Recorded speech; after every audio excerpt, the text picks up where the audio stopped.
Next is necessity of the political party.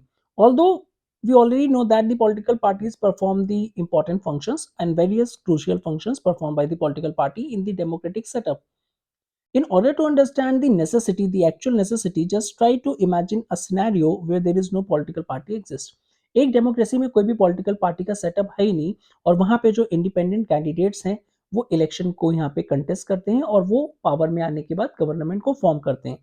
ऐसी condition में challenges क्या है कि कोई भी independent candidate major policy change नहीं ला सकता बिकॉज उसको पता है कि अदर जो यहाँ पे इंडिपेंडेंट कैंडिडेट्स हैं वो उसकी बात शायद ना माने। ऐसी कंडीशन में गवर्नेंस तो फॉर्म होगी लेकिन उसकी इफेक्टिवनेस जो है वो यहाँ पे क्या रहेगी, अनसर्टेन रहेगी। साथ ही साथ अगर हम अकाउंटेबिलिटी की एलिमेंट देखें नेशनल गवर्नेंस में तो बिल्कुल भी नेग्लिजिबल होगी क्योंकि जो भी इंडिपेंडेंट कैंडिडेट है जो लोकल एरिया से वो है वो तो अकाउंटेबल होगा लेकिन कोई भी इंडिपेंडेंट कैंडिडेट पूरी कंट्री की रिस्पॉन्सिबिलिटी नहीं लेगा। तो ऐसे में जो पॉलिटिकल पार्टीज हैं वो गैप को फिल करते हुए अकाउंटेबिलिटी प्रोवाइड करवाती हैं लोकल लेवल पे भी और दी नेशनल लेवल पे भी, क्योंकि आपको पता है कि पॉलिटिकल पार्टी के जो कैंडिडेट्स हैं वो ऑल ओवर इंडिया से यहाँ पे इलेक्ट होंगे। सो इस कॉन्टेक्स्ट में लोकल अकाउंटेबिलिटी भी और नेशनल अकाउंटेबिलिटी भी आ जाती है and that is the another important necessity. अगर हम पंचायत का एग्जाम्पल लेके इस चीज को समझें, पंचायत में अगर आप देखोगे कोई भी फॉर्मल पार्टी नहीं होती है बट उसके बाद भी जो विलेजेस हैं वो फैक्शंस में डिवाइड होते हैं।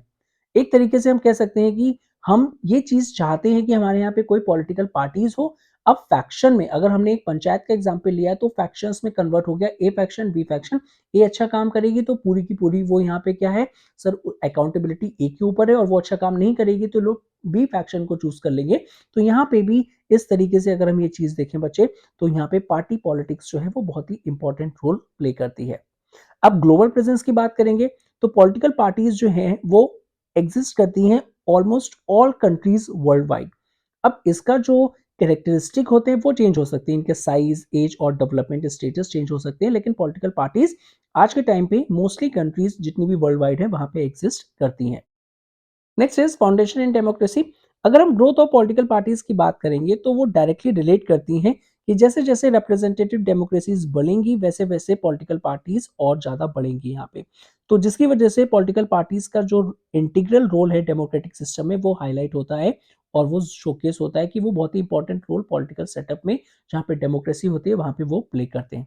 कंक्लूजन में हम यहाँ पे कह सकते हैं कि जो पॉलिटिकल पार्टीज की जो नेसेसिटी है वो डेमोक्रेसी में काफी ज्यादा है। अब रिक्वायरमेंट इन लार्ज सोसाइटीज तो जहां पे भी रिप्रेजेंटेटिव डेमोक्रेसीज होती हैं जहां पे जो साइज है वो ज्यादा होता है तो उसकी वजह से हमको पॉलिटिकल पार्टीज की रिक्वायरमेंट होती है। साथ ही साथ यहाँ पे ये जो सोसाइटीज है require an entity together and convey diverse opinion to the government. So that is the another important aspect. Government को रिस्पॉन्सिबल बनाती हैं। पार्टीज क्या करती हैं बच्चे यहाँ पे, parties being representative together to form a responsible government and ensuring the efficient governance, क्योंकि अभी हमने अकाउंटेबिलिटी वाला एलिमेंट देखा लोकल लेवल पे और नेशनल लेवल पे। पॉलिसी को फॉर्मुलेशंस और अकाउंटेबिलिटी का अनदर इंपॉर्टेंट एस्पेक्ट है। और last but not the least इसी तरीके से हम कह सकते हैं कि पॉलिटिकल पार्टीज जो हैं वो एक तरीके से डेमोक्रेसी की फंडामेंटल बेस है यानी फंडामेंटल रिक्वायरमेंट है कि डेमोक्रेसी तभी अच्छे से काम कर पाएगी जब पॉलिटिकल पार्टीज यहाँ पे एग्जिस्टेंस होंगे। Next topic is how many parties should we have, हमारे यहाँ पे कितनी पार्टीज होनी चाहिए। तो टेक्निकली डेमोक्रेसीज में एनी ग्रुप ऑफ सिटीजन्स अपनी एक पॉलिटिकल पार्टी को सेटअप कर सकते हैं। According to this formal sense में अगर कोई भी पार्टी रजिस्टर्ड हो गई है तो वो यहाँ पे पॉलिटिकल पार्टी उसको हम बोल सकते हैं। और इंडिया में 750 प्लस पॉलिटिकल पार्टीज एग्जिस्ट करती हैं जो रजिस्टर्ड पार्टीज है। लेकिन इनमें से कुछ ही सीरियस कंटेंडर्स हैं जिनको हम नेशनल और स्टेट पार्टीज में जानते हैं। अब क्वेश्चन आता है कि कितनी एक आइडियल डेमोक्रेसी में कितनी पार्टीज होनी चाहिए या फिर किस तरीके का सेटअप होना चाहिए। तो उससे पहले हम पार्टी सिस्टम के बारे में समझते हैं बच्चे। फर्स्ट आएगा वन पार्टी सिस्टम। अब ये जो वन पार्टी सिस्टम है यहाँ पे मेजर वन पार्टी एग्जिस्ट करेगी कंट्री में, यहाँ पे simply only one party govern करेगी।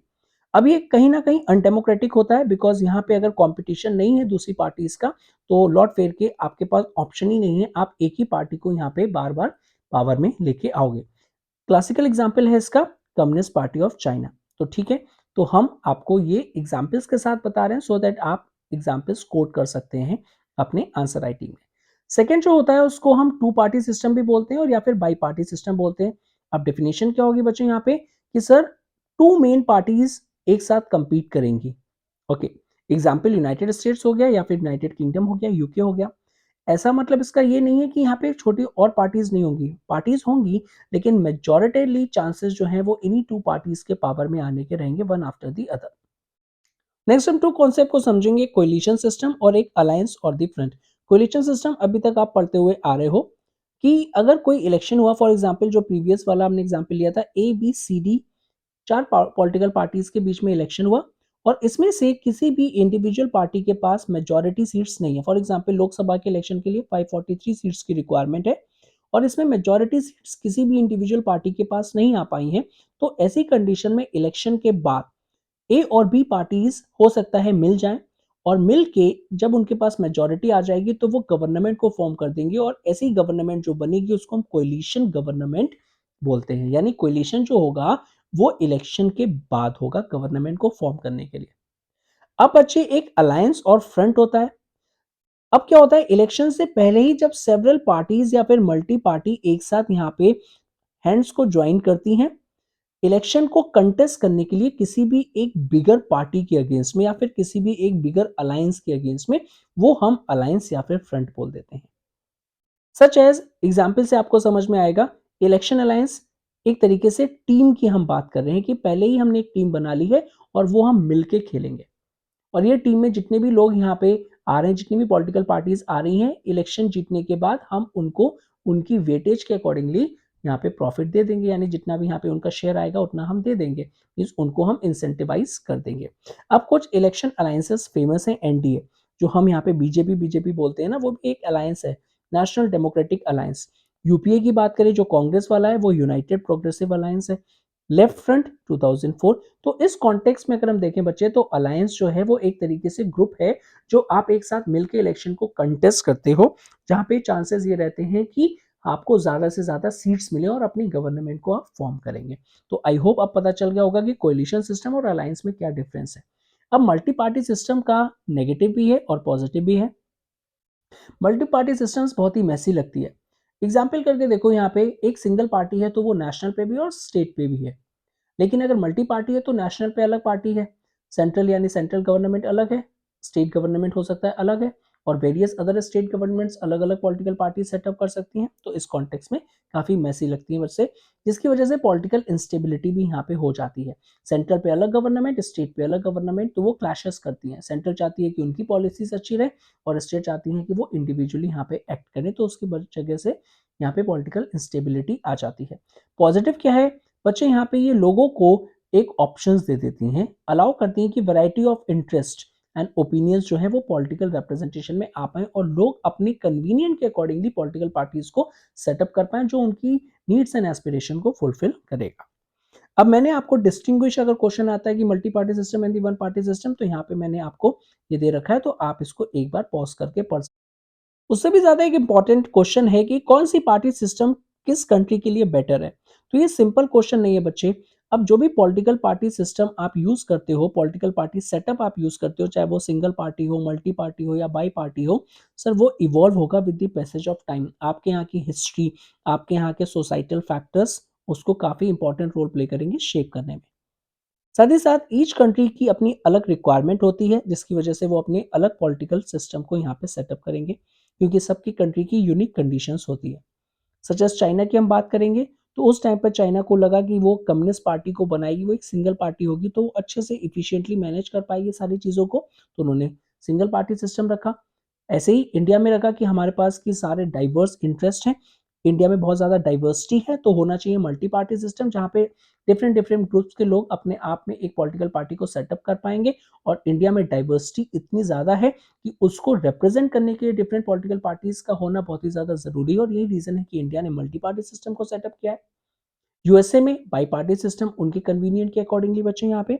तो इसी तरीके से हम ये बोल सकते हैं कि कोई भी एक यूनिवर्सल आइडियल नहीं है, यूनिवर्सल पैरामीटर नहीं है जिसके बेसिस पे हम ये आइडेंटिफाई कर पाए कि यहाँ पे कौन सा पार्टी सिस्टम हम उसको इम्पैक्ट में लेके आएंगे।